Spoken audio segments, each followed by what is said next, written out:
हमेशा ध्यान रखना, ज्यादा नहीं 2-5 मिनट की बात है। मैंने कल ये बताया था, ये दान करने से क्या होता है, तुम जैसा करोगे और वैसा ही तुम्हें भरने के लिए मिलेगा, उससे कोई रोकने वाला नहीं है। ये हमेशा ध्यान रखना। मैंने कल आपको ये बताया था कि भगवान की बैंक में खाता खुला, ये कहा था, और जब तक तुम इस बैंक में खाता खुलाओगे नहीं, अब मेरी भगवान की बैंक को छोड़ दीजिएगा, संसारी रूपी बैंकों में आ जाओ। जब तुम उसमें खाता खुलाओगे, जब बैलेंस डालोगे खाता खुलाने के बाद, तब बाकी ब्याज स्याज सहित बढ़ के तुम्हें कुछ पैसे मिलेंगे, और जब तक नहीं डालोगे तब तक कुछ होने वाला नहीं है। एक राजा करण थे, राजा करण। एक रीत तुमने देखी होगी, जो वो आते हैं ना कुंवर के महीने में, कनगते कनगते आते हैं, जिनमें मान भनेजों को बुला करके खिलाते हैं। तो क्या कह देते हैं कि कनगते में दाढ़ी न बनाई जाएगी, जो दाढ़ी जन बनाई जाएगी, और खटिया न बनी जाएगी। क्यों? तुमने कभी ये विचार किया है कि दाढ़ी क्यों नहीं बनाई जाएगी और खटिया क्यों नहीं बनी जाएगी? एक राजा करण थे। राजा करण ने अपने जीवन में बहुत दान किया, मगर अन्न का कभी नहीं किया। किसका किया था? सोने चांदी मोहरों का, इनका दान किया। और जब वो मर गए, मरना तो हमको भी है तुमको भी है, या रहना किसी को नहीं है, और ना ही कोई अमर होके आया है। लेकिन अपने अपने कर्मों की खेती, ये कोई अच्छे से चला जाता है, कोई घटिया गोड़ के जाता है, कोई घटिया में पड़ा रहता है। जब वो मर के भगवान के पास गए तो बेव गया, हम तुम गए, लाइन लाइन से दावत बिठाई भगवान ने, और उन्होंने भोजन परोसा। और जो राजा करण थे, इनके आगे सोने चांदी की मोहरें रख दी। अब राजा करण बोले, ए प्रभु, हमका जो सोने चांदी की मोहरें खाए ले। उन्होंने कहा, देखो तुमने दान ही इसी का किया है, जिसका दान किया वो दे दिया मैंने। सोई राजा करण ने दोनों हाथ जोड़े और कहा कि महाराज, मुझे ज्यादा नहीं, केवल 15 दिन की मोहलत दे दो। कनगते 15 दिन के आते हैं या ज्यादा के आते हैं? 15 दिन के आते हैं। मुझे केवल 15 दिन की मोहलत दे दो, मैं दोनों हाथों से लगातार 15 दिन तक दान करूंगा, तब तो मुझे अन्न मिलेगा। उन्होंने कहा। जब उनको दोबारा से मोहलत दी गई, तो राजा करण ने लगातार 15 दिन तक दोनों हाथों से दान किया। तो बे दान के चक्कर में इतने बिजी रहे, सो न तो बिन्ने दाढ़ी बना पाई और न कोई खटिया। ये कारण है जो दाढ़ी नहीं बनाई जाती है और खटिया नहीं बनी जाती है। लेकिन तुम तो इतना दान करते नहीं हो, तो तुम दाढ़ी बनाओ, खटिया बिनो। अरे ये तो उसके लिए जिसे टाइम नहीं मिल रहा है, तुम कहाँ इतना दान करते हो? तो दान करने से कभी धन घटता नहीं है। श्री सुखदेव जी समझाने लगे कि हे उत्तरानंदन परीक्षित, आप खड़े हो जाओ।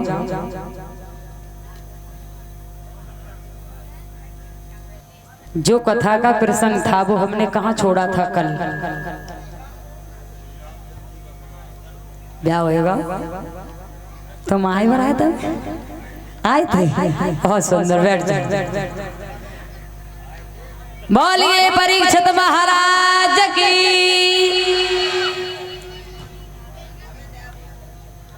सभी भक्त ध्यान दें, भगवान रामचंद्र का विवाह हुआ सीता के साथ। और एक बात बताएं, केवल आजमगढ़ नाम के स्थान पर ही गया था पत्र, और वहीं से राम लखन गुरु विश्वामित्र चले गए। अवध नगरी में कोई पत्र नहीं गया। जब धनुष का खंडन करके राम ने सीता से विवाह कर लिया, तब राजा जनक ने अवध नगरी में पत्र भेजा। और उससे पहले क्यों नहीं भेजा? राजा जनक का दूसरा नाम था विधेय, दूसरा नाम विधेय था। एक बार राजा जनक को कोढ़ हो गया। अब राजा जनक का किसी ने कोढ़ ठीक नहीं कर पाया, तो अंत में अवध नगरी की एक मेहतरानी ने राजा जनक का कोढ़ ठीक कर दिया। तो राजा जनक को ये एहसास हुआ कि अवध नगरी में मेहतरानी भी इतनी बड़ी पतिव्रताएं हैं जो उन्होंने हमारा कोड ठीक कर दिया। अगर किसी भी तरह से हमने पत्र भेज दिया तो हो सके काऊ मेहतर ने धनुष तोड़ दियो तो हमारी सीता को विवाह मेहतर के संग हमको करना पड़ेगा।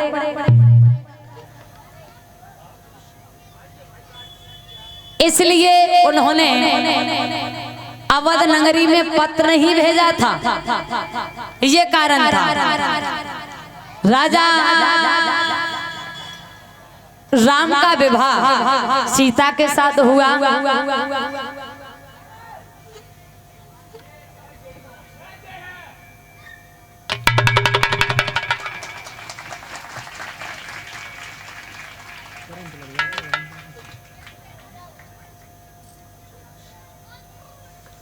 महाराज श्री राम का विवाह सीता के साथ, भरत का मांडवी के साथ, लक्ष्मण का उर्मिला के साथ और शत्रुघ्न का कीर्ति के साथ चारों भाइयों की शादी हुई बड़े धूमधाम से। और शादी होने के बाद राजा जनक ने अपने आंगन में, अपने दरबार में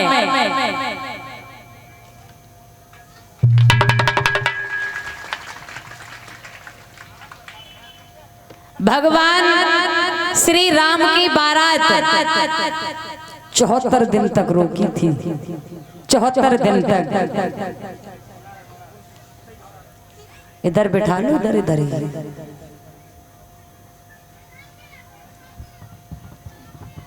74 दिन तक बारात को रोका। और आज के पीरियड में आपने देखा होगा कि जब बारात जाती है तो 74 दिन तो बहुत दूर रहे, 4 घंटे बहुत कर्रे पच जाते हैं। सही संध्या शाम को संध्या की बेला में वे अपने घर तैयार होते दिखाई देंगे। तो मैं कहाँ जा रही हो? हम बारात में जा रहे हैं। और जो सुबह के मतलब 4 बजे तो अपने घर पर ही दिखाई देंगे।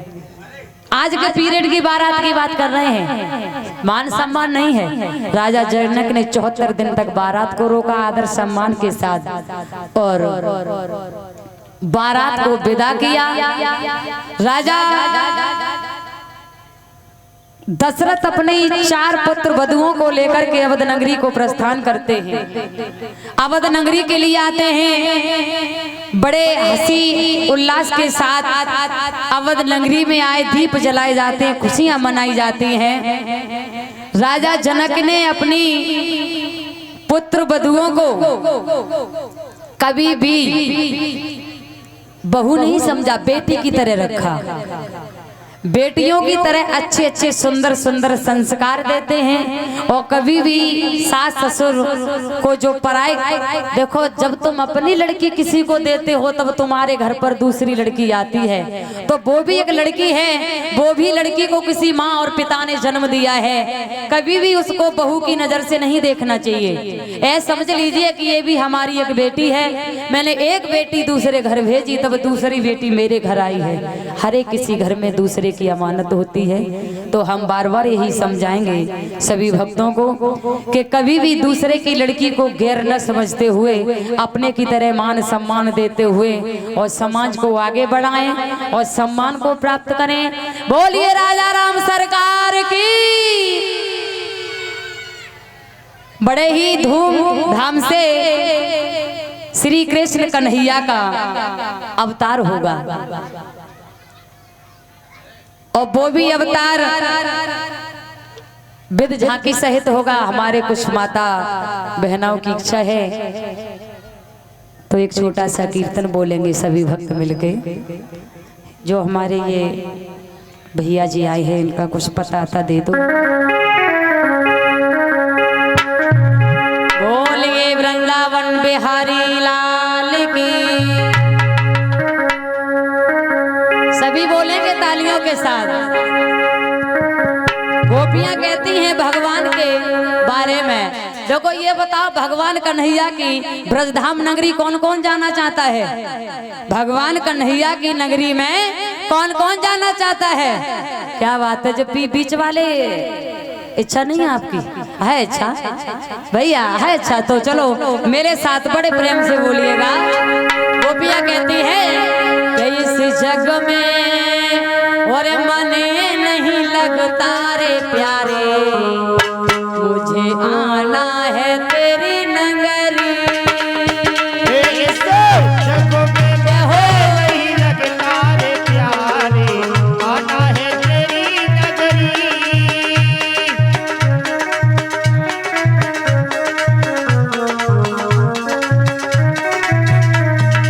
थोड़ी सी आवाज बढ़ा दो सुमाई की।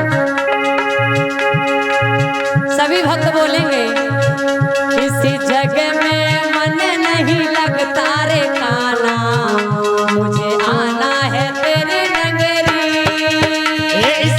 जगों में मन नहीं लगता रे काना, आना है तेरी नगरी।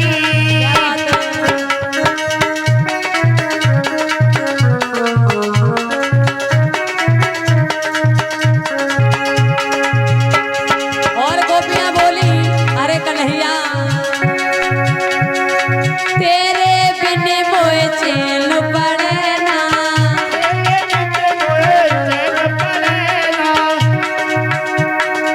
याद में तेरी बरसे नैना,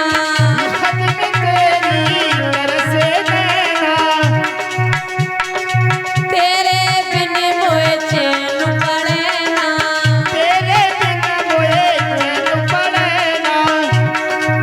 याद में तेरी बरसे नैना,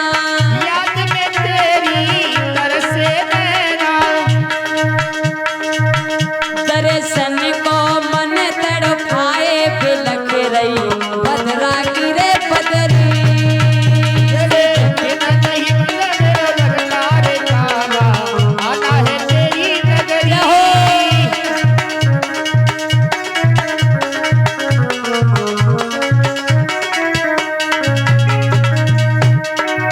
और गोपियां बोली,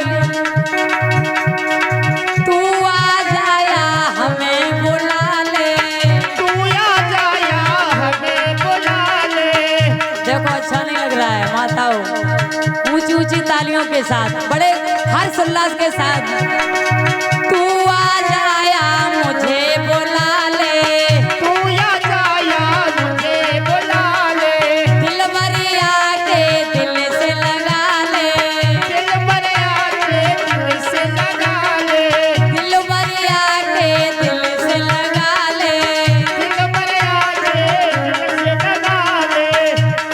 तड़फत तड़फत जग में उमरिया बीत गई सारी।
भटकती डोली बिसर गई तेरी ये सारी डगरी।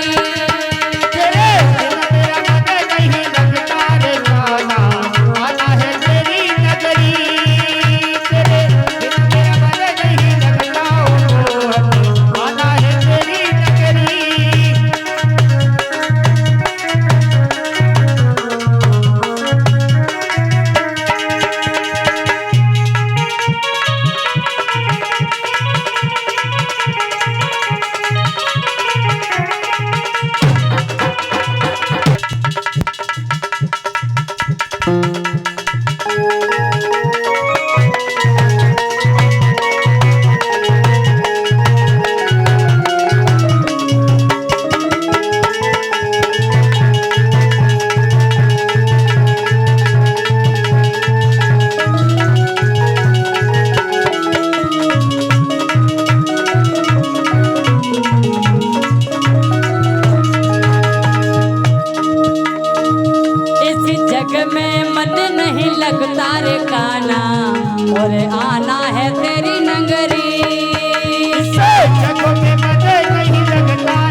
भक्तवत्सल भगवान की।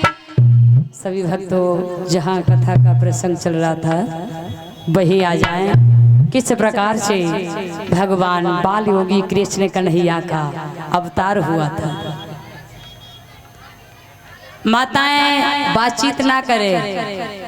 हाँ, आपके यहाँ से बातचीत बहुत आती है, आवाज काफी आ रही है हमारे पास। एक मथुरा नगरी में राजा राज्य करते हैं। मथुरा नगरी में राजा राज करते हैं जिनका नाम है आहुक, और आहुक के दो बेटे हैं उग्रसेन देवक। उग्रसेन की शादी हुई थी पवन रेखा नाम की लड़की से। बहुत सुंदर विचारों की है और बहुत अच्छी लगती है, सतियों में गिनती है, पतिव्रता है। पतिव्रता जो माँ होती हैं, पतिव्रता वो जमानो और था। कल हमने इनसे पूछी, मेरी माता तुम अपने अपने पति के पैरों को छू के आई? सो भरी सभा में केवल एक माँ निकली, पूरी सभा में केवल एक मैया निकली जो अपने पति के पैर छू के आई। लेकिन आज तो छू के आई हो आके, और असर तो पड़ो। हाँ नहीं, देखो घबराओ नहीं, जो छू के आया है वो हाथ ऊंचा कर दे। जो छू के आया है शर्मान है। हेलो, बड़े ही सौभाग्य की बात है कि आज हमारे इस छोटे से ग्राम में श्री बोबी राजा परमार जो कि पट सेमरा से पधारे हैं, उनका हार्दिक वंदन, अभिनंदन, स्वागत हमारी न्यू मोनी मंडली मसोरा कला की ओर से। आप सभी आ जाएं और हमारे बोबी राजा परमार जी का स्वागत सम्मान करेंगे। और पंडित गोविंद नारायण तिवारी जो कि जिला ललितपुर से पधारे